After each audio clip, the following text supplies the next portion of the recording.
Today we're going to be talking about 5 simple tips to keep you drawing every day. Tip number 1, you should be practicing timed exercises. These exercises are super helpful because by picking a topic and then trying to recreate that topic in small thumbnail sketches, maybe you'll have 30 seconds to 2 minutes per sketch, and do 5 to 10 of those sketches, and then at the end, you can maybe try doing a fully rendered piece of your favorite thumbnail sketch or a small sketch that you've made. This process keeps drawing interesting, it's a lot of fun. Also, it's really useful to use like a random prompt generator.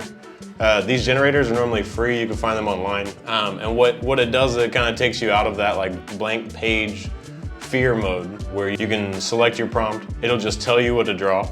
It might be like a jack-o'-lantern. Maybe your first drawing normally is the most boring, where it's like, okay, a jack-o'-lantern, you're gonna draw a pumpkin with a little face, and that's it. But after your 30 seconds or 2 minutes is up, you have to come up with another way to represent the jack-o'-lantern.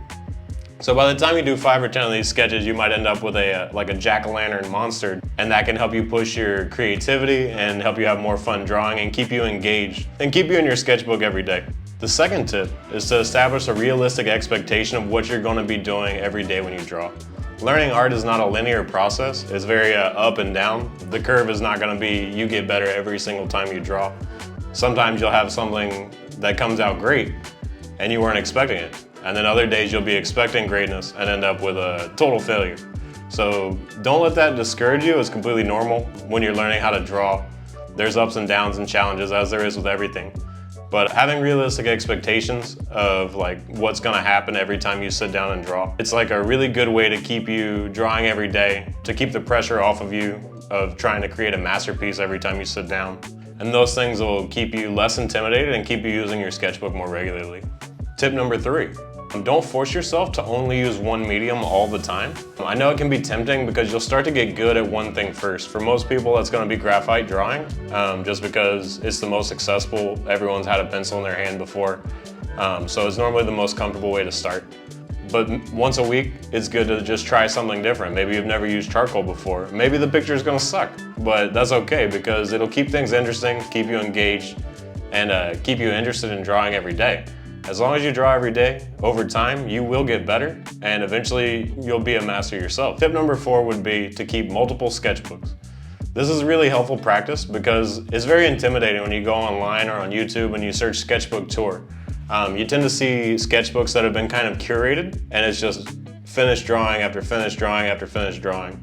I don't know about you, but my sketchbook has notes, it has gesture drawings, it has really poor attempts at things that I'm not good at, portraiture. A sketchbook is there to learn. It's a place you're supposed to be making mistakes, a place where you're supposed to be having fun, a place for you to practice freely, without pressure.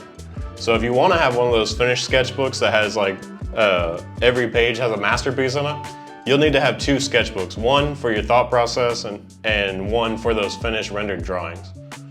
The one for your thought process, you're going to want to use that for notes. You might want to write beside your drawings, critique yourself, see what you could do better, what you want to work on next time you draw something like that. And in your finished sketchbook, you can bring all of that knowledge to life in one drawing.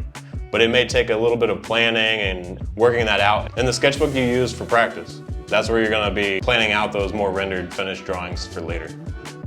Which brings me to tip number 5. Picking a sketchbook that's a size you're comfortable with is a huge game changer because using a sketchbook that has a comfortable size will keep you using it more often. Like if the pages are too big and you're intimidated by the page, you're less likely to open it. And the goal here is to draw every day so you can continue to increase your skills over time. So you want to make sure the sketchbook is big enough where you can get a little bit of detail in it. You don't want to buy something that's like a 1x1 micro sketchbook. But maybe you're most comfortable drawing in 5x7 or 4x6. That's completely okay. Maybe a 9x12 pad is like a little too big and you just don't want to mess with that and it's intimidating, that's fine. Whatever keeps you drawing and what keeps you engaged in your art is going to be what's best for you. So the size of the sketchbook is crucial, just because you might not open it if it's too big. If the pages are too big and you don't want to like work on something so big, you might not open the sketchbook at all.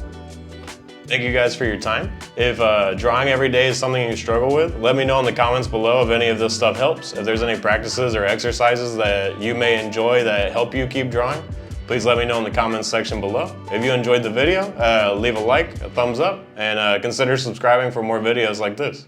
Thanks. Bye.